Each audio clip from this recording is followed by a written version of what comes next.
There are a number of them. I've had some highlights on stage.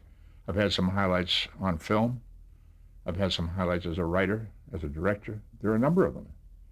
Uh, Certainly, the first time I opened a letter one day and it told me that I had just been nominated for an Emmy for my performance as Spock in the first season of Star Trek, I cried. I thought, whoa, wow, what a thrill, what an experience.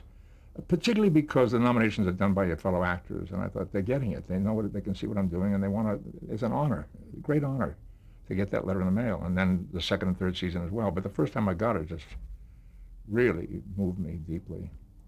Um, Being on stage on Broadway was a great thrill for me. It happened to me twice. I did a show for Otto Preminger in 1973 called Full Circle with Bibi Anderson, uh, one of Ingmar Bergman's actresses, wonderful actress. Not a great play, but we got through it. And in '77, when I did Equus, that was a great thrill. Great play, wonderful role. 6 months on Broadway in that show. It was very exciting.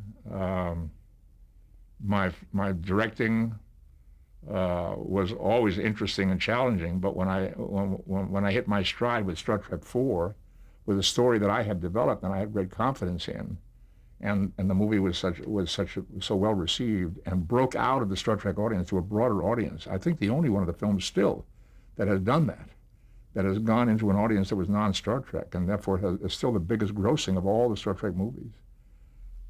Great sense of satisfaction, harking all the way back to the '60s when I wanted to direct on the series and they wouldn't let me.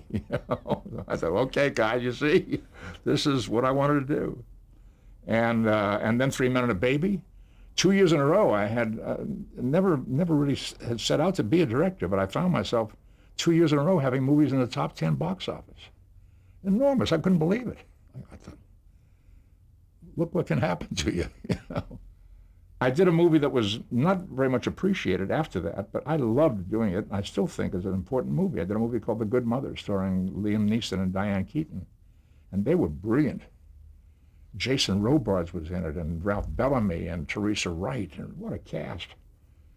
That was a great thrill to make. It was a tragedy. The story's a tragedy, and therefore not well received by the audience. But I was proud to make it.